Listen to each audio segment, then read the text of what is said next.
कहीं है लंबी लाइनें, कहीं चेक इन से पहले काउंटर बंद, कहीं स्लो चल रहा है सर्वर, कहीं इंटरनेट है मंद। महंगी टिकट के बाद भी यात्रा की कोई गारंटी नहीं। आपका सामान चाहे टूटे चाहे फूटे, कोई वारंटी नहीं। जो हाल है बस अड्डों का, वही तस्वीर आती है एयरपोर्ट से।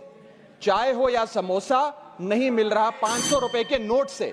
रोज फ्लाइटें रद्द हो रही हैं धमकी बम विस्फोट से। आखिरी में सर, कब तक आम आदमी मरता रहेगा एयरपोर्ट की छत गिरने की चोट से? जनता की मुश्किलें तो पल भर में मिट जाएं अगर सरकार को फुर्सत मिल जाए चुनाव या वोट से। मैं इस देश के आम हवाई यात्री का दर्द आप सबके सामने रखना चाहूंगा। सर, वादा था कि हवाई चप्पल वालों को हवाई जहाज की सैर कराई जाएगी। आलम यह है सर कि बाटा कंपनी का जूता पहनने वाला भी आज हवाई जहाज की टिकट नहीं खरीद पा रहा है। Economy class is no more economical sir. मैं आज इस सदन में बहस पे आने से पहले अपने फोन पर फ्लाइट के रेट चेक कर रहा था सर। अगर कल मुझे दिल्ली से बंबई जाना हो तो टिकट 14,000 रुपए की है, वन वे की सबसे सस्ती टिकट। दिल्ली से पटना जाना हो तो 12,000 रुपए की टिकट, दिल्ली से बैंगलोर जाना हो तो 16,000 रुपए की टिकट। और सर वो छोड़िए, संडे के दिन यानी कि परसों मैं अपने क्षेत्र पंजाब से दिल्ली आया, मोहाली एयरपोर्ट से चंडीगढ़ एयरपोर्ट से मैंने फ्लाइट ली और दिल्ली पहुंचा। उस फ्लाइट की टिकट 14,500 रुपए की थी। हम सांसदों को तो फ्लाइट की रिइंबर्समेंट मिल जाती है सर, आप उस आम नागरिक का सोचिए जो इस स्काई रॉकेटिंग एयर प्राइसेस से जूझ रहा है। और एक और दिलचस्प चीज है, एक ही सेक्टर की, एक ही दिन की सेम एयरलाइन जो अलग अलग समय पर उड़ती है, उसके भी रेट अलग है। आपको सुबह 10 बजे दिल्ली से बंबई जाना, उस एयरलाइन से उस तारीख पे आपको एक रेट मिलता है। 2 बजे की दोपहर की टिकट लेते हैं उसी एयरलाइन पे, उसी दिन पे वो उससे दोगुनी हो जाती है।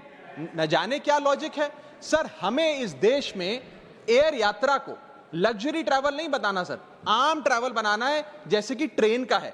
और सबसे बड़ी बात सर, इस देश में जहाज में उड़ना और जहाज में उड़ के अपनी मंजिल तक पहुंचना आज भी इस देश की बहुत बड़ी आबादी के लिए एक सपना है।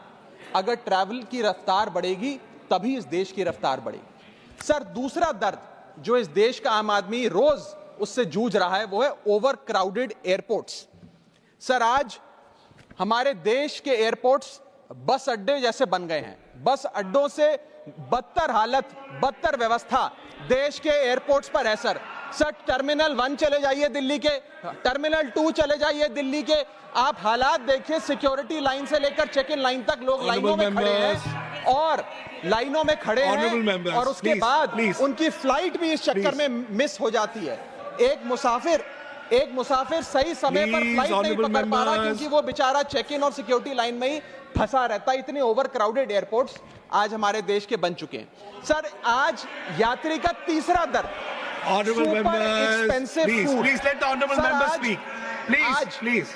सर, बोलने दीजिए। No, honorable members, please, honorable members. माननीय सदस्य, मेरा समय जा रहा है। Please let him speak. Sir, आज एयरपोर्ट्स पर खाना इतना महंगा है, बाजार के मुकाबले 2 गुना 3 गुना दाम है। एक साधारण सी पानी की बोतल जो 20 रुपए की बाजार में मिलती है, वो एयरपोर्ट के भीतर जाकर फूड आउटलेट पे 100 रुपए की मिलती है।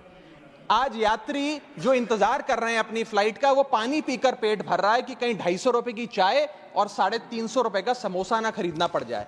बताइए सर, एक आम आदमी एयरपोर्ट पर अपने जहाज का इंतजार करते हुए क्या एक चाय नहीं पी सकता? क्या इस पर कोई रेगुलेशन नहीं होना चाहिए? क्या कोई अफोर्डेबल कैंटीन का मैकेनिज्म नहीं होना चाहिए? चौथा दर्द जो आज इस देश के आम यात्री को सर सहन करना पड़ रहा है, वो है पुअर कनेक्टिविटी।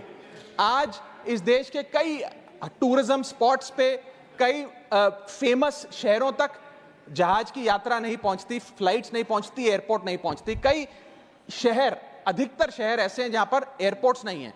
इंसान को जहाज लेकर, जहाज से उतरकर कई घंटों का बस का और गाड़ी का सफर तय कर अपनी मंजिल पे पहुंचना पड़ता है सर, सरकार ने कहा कि मालदीव्स मत जाओ, लक्षद्वीप जाओ छुट्टी मनाने। मैं आपको आज का रेट बता रहा हूं सर। अगर आज मुझे दिल्ली से मालदीव जाना हो तो 17,000 रुपए की फ्लाइट है, लेकिन दिल्ली से लक्षद्वीप जाना हो तो 25,000 रुपए की फ्लाइट है सर। तो बताइए, हम मालदीव जाएं कि लक्षद्वीप जाएं? सर, चौथा दर्द जो आज पांचवा दर्द जो आज एक आम यात्री को महसूस करना पड़ रहा है वो है sir flight cancellation and delays. Sir एक आम नागरिक अपनी मंजिल पे, अपनी डेस्टिनेशन पे पहुंचने के लिए, जल्द पहुंचने के लिए कभी कभार ट्रेन यात्रा या बस या गाड़ी की यात्रा नहीं करता, वो महंगी टिकट खरीदता है। महंगी टिकट खरीद के अपनी मंजिल पे समय पे पहुंचना चाहता है। और कुछ ऐसे भी लोग हैं जो आर्थिक तौर पे सक्षम नहीं हैं, लेकिन आपातकालीन परिस्थितियों में, इमरजेंसी सिचुएशन में वो भी महंगी जहाज की टिकट खरीदकर जहाज की यात्रा करना चाहते हैं, अपनी मंजिल पे पहुंचना चाहते हैं। लेकिन क्या वो अपनी मंजिल पे समय पर पहुंच जा रहे हैं?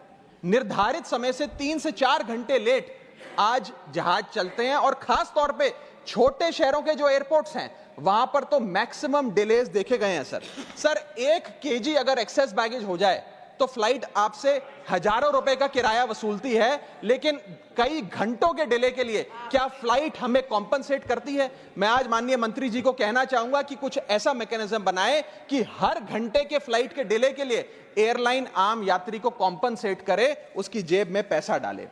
इसी के साथ साथ हर महीने एक चार्ट जारी होना चाहिए कि किस सेक्टर की कौन सी एयरलाइन ने कितने घंटे का डिले, किस सेक्टर की कौन सी एयरलाइन ने कितने घंटे का डिले यात्रियों को दिया। और इसी के साथ साथ सर छठा दर्द जो आज के भारत देश के आम यात्री को महसूस करना पड़ रहा है सर, वो है लैक ऑफ अफोर्डेबल ऑप्शंस। जो अभी मेरे साथी भी बात कर रहे थे कि इस देश में 90% एयर ट्रैवल 2 एयरलाइंस के पास है, 90% मार्केट शेयर 2 एयरलाइंस के पास है। यानी कि एक हमने कार्टेल क्रिएट कर दिया, डुओपोली क्रिएट कर दी, यानी कि वो मनचाहे दाम पे मनचाही सर्विसेज देंगे क्योंकि कोई कंपटीशन ही नहीं है, कोई प्रतिस्पर्धा नहीं है। Point of order. I'll have to take a point of order. One second. Bharat सरकार Point of order. Yes. न जाने सर, मैं तो एयरलाइन का बोल रहा हूं तो भी पेट में दर्द हो रहा है। Point of order. Please. 238A 238A. कोई सदस्य किसी अन्य सदस्य या लोकसभा के किसी सदस्य के विरुद्ध मानहानि कारक या अपराध में फंसाने वाले स्वरूप का कोई आरोप नहीं लगाएगा जब तक कि आरोप लगाने वाले सदस्य ने सभापति को संबंधित मंत्री को भी इसकी पूर्व सूचना न दी हो, ताकि मंत्री उत्तर दिए जाने के प्रयोजन के लिए इस विषय की जांच कर सके। Honorable member, there is no defamatory here. No defamation has been. Nasir Hussain जी ने जो बोला मैं उसके ऊपर कर रहा हूं। That of course that has been taken into consideration. एक मिनट, इनका नहीं है। मैं मुझे पूरा कर लेने दिए सर।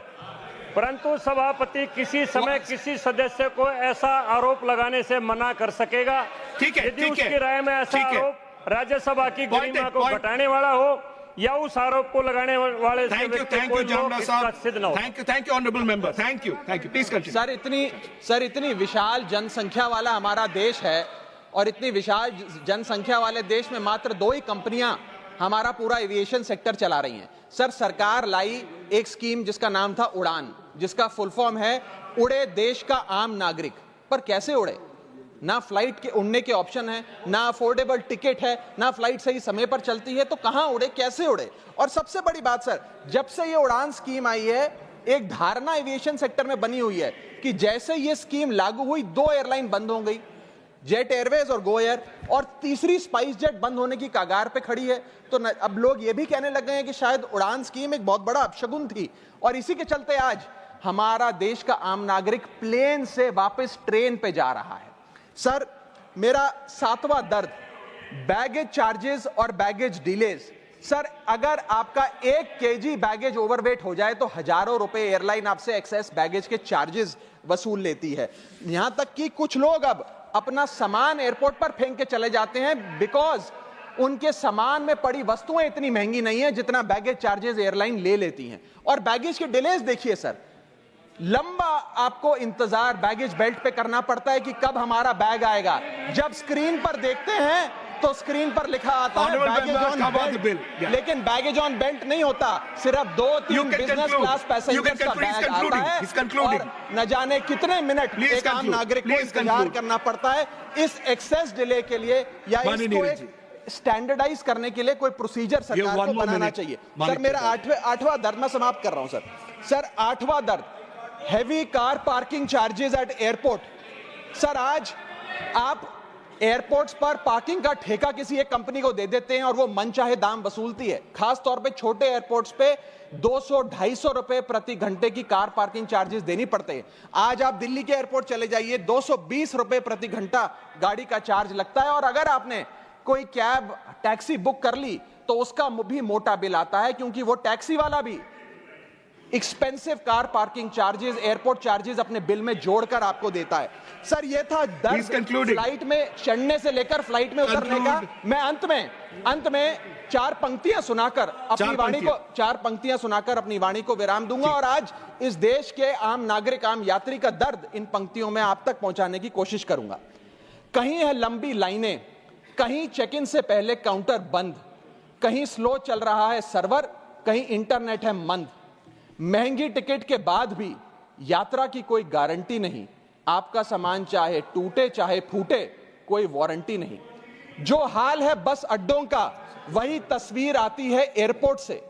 चाय हो या समोसा नहीं मिल रहा 500 रुपए के नोट से।